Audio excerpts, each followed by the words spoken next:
ब्रह्मांड और दुनिया हमेशा से ही इंसानों के लिए रहस्य का विषय रहे हैं। आज इतनी वैज्ञानिक प्रगति के बावजूद हमारी धरती पर ऐसे कई रहस्य मौजूद हैं जिनका पता लगाना वैज्ञानिकों के लिए आज भी लगभग नामुमकिन सा लग रहा है। आम लोगों के मन में पृथ्वी के संबंध में अनेक प्रश्न अवश्य उठते होंगे कि यह दुनिया कैसे अस्तित्व में आई। इस दुनिया में जितने ऐशो आराम से हम रह रहे हैं, क्या शुरुआत से ही ये पृथ्वी ऐसी ही थी? इस पृथ्वी में एक समय तापमान 1200 डिग्री सेल्सियस था, तो आज फिर ऐसे नॉर्मल एनवायरनमेंट क्यों है? आइए जानते हैं आज की वीडियो में। और अगर चैनल में नए हैं तो चैनल को सब्सक्राइब करना मत भूलिए। पृथ्वी के जन्म के बारे में वैज्ञानिक मान्यता है कि लगभग 5 अरब वर्ष पूर्व अंतरिक्ष में कई गैसों के साथ मिलने से एक भयंकर विस्फोट हुआ था। इससे आग का एक विशाल गोला बना जिसे हम सूर्य कहते हैं। धमाका इतना जोरदार था कि चारों तरफ धूल के कण फैल गए। गुरुत्वाकर्षण बल के कारण ये कण पत्थर के छोटे छोटे टुकड़ों में बदल गए। सालों गुजरे, उसके बाद में ये कण धीरे धीरे आपस में जुड़ने लगे। कुछ समय बाद इसी प्रक्रिया के कारण सौरमंडल का जन्म हुआ। इस तरह लाखों साल बाद गुरुत्वाकर्षण के कारण पत्थर और चट्टान आपस में जुड़ने लगे और इस तरीके धरती आग के गोले के रूप में पैदा हो रही थी।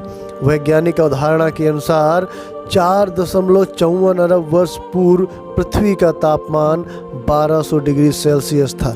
ऐसे समय में धरती पर सिर्फ उबलता हुआ लावा, चट्टानें और कई जहरीली गैसें हुआ करती थी। ऐसे में पृथ्वी पर जीवन का अस्तित्व होना असंभव था। पृथ्वी के जन्म के समय थिया नामक ग्रह 50 किलोमीटर प्रति सेकंड की गति से पृथ्वी की ओर बढ़ रहा था।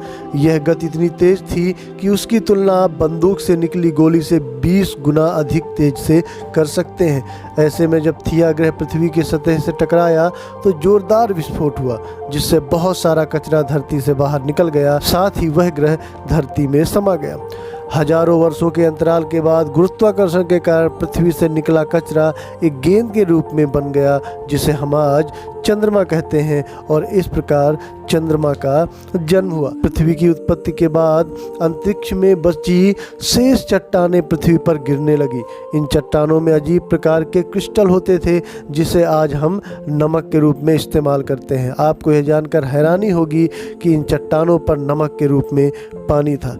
वैज्ञानिकों के अनुसार ये चट्टानें करीब 20 करोड़ साल तक धरती पर लगातार गिरती रहीं, जिससे धरती ने समुद्र के रूप में ढेर सारा पानी इकट्ठा कर लिया था। इतने पानी के लगातार जमा होने से पृथ्वी की सतह ठंडी होने लगी और चट्टानें सख्त होने लगी।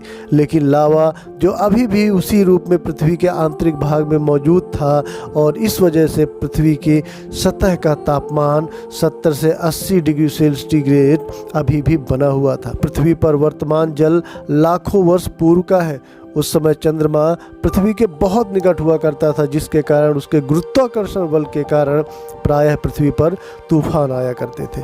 परंतु एक लंबे अंतराल के बाद चंद्रमा और पृथ्वी के बीच दूरी बढ़ने के कारण पृथ्वी पर तूफान शांत होने लगे। धरती पर जीवन की इस यात्रा के दौरान 3.8 अरब साल तक धरती पर लगातार ज्वालामुखी फट रहे थे। साथ ही उल्का पिंडों की बारिश भी हो रही थी। उल्का पिंडों के माध्यम से पानी और नमक के साथ साथ अन्य पदार्थ भी पृथ्वी पर बरसता जा रहा था, जिसमें कार्बन और अमीनो एसिड आदि पदार्थ हर जीव जंतु और पौधे के लिए आवश्यक होते थे। इतनी ऊंचाई से उल्कापिंड गिरने के कारण वे गहरे पानी में चले जाते, जहां सूर्य की किरणों का उन तक पहुंचना असंभव था, और बाद में यही उल्कापिंड ठंडे होकर पानी में जमने लगे थे। इसके बाद यह एक तरह से चिमनियों का आकार लेने लगे और ज्वालामुखी की दरारों में पानी घुसने से चिमनियों से धुआं निकलने लगा, जिसने बाद में एक तरह के केमिकल सूप का रूप ले लिया।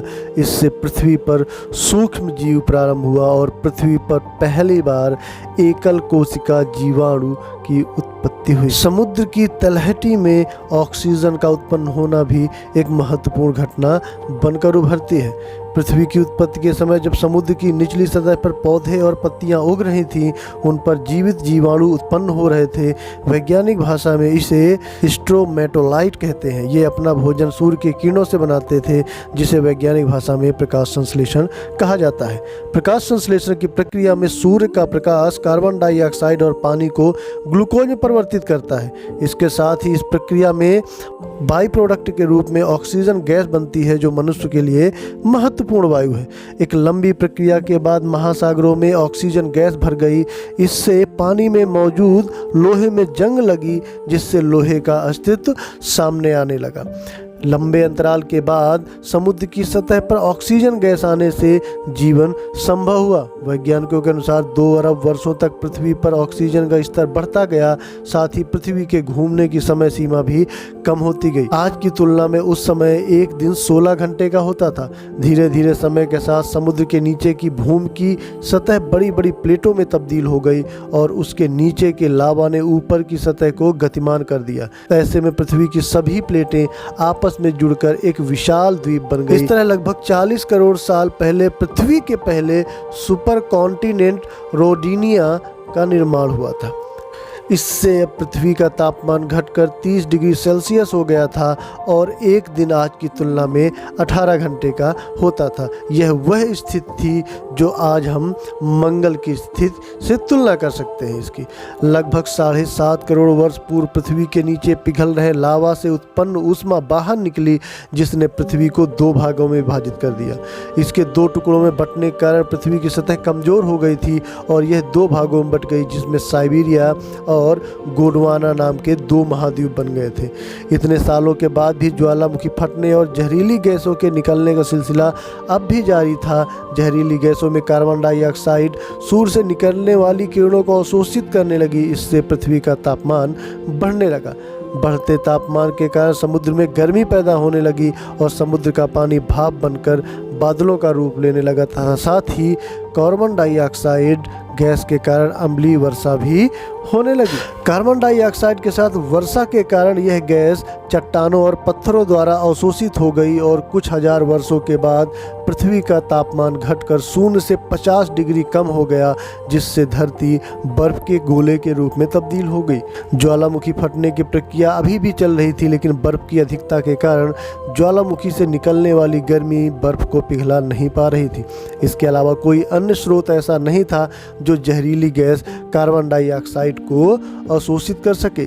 सभी चट्टानें और पत्थर बर्फ के नीचे दबे हुए थे। कुछ समय बाद कार्बन डाइऑक्साइड गैस के बल ने सूर्य की गर्मी को अवशोषित करना शुरू कर दिया, जिससे बर्फ पिघलने लगी और इस तापमान सामान्य होने लगा, जिससे बहुत से जीव जंतु अस्तित्व में आने लगे।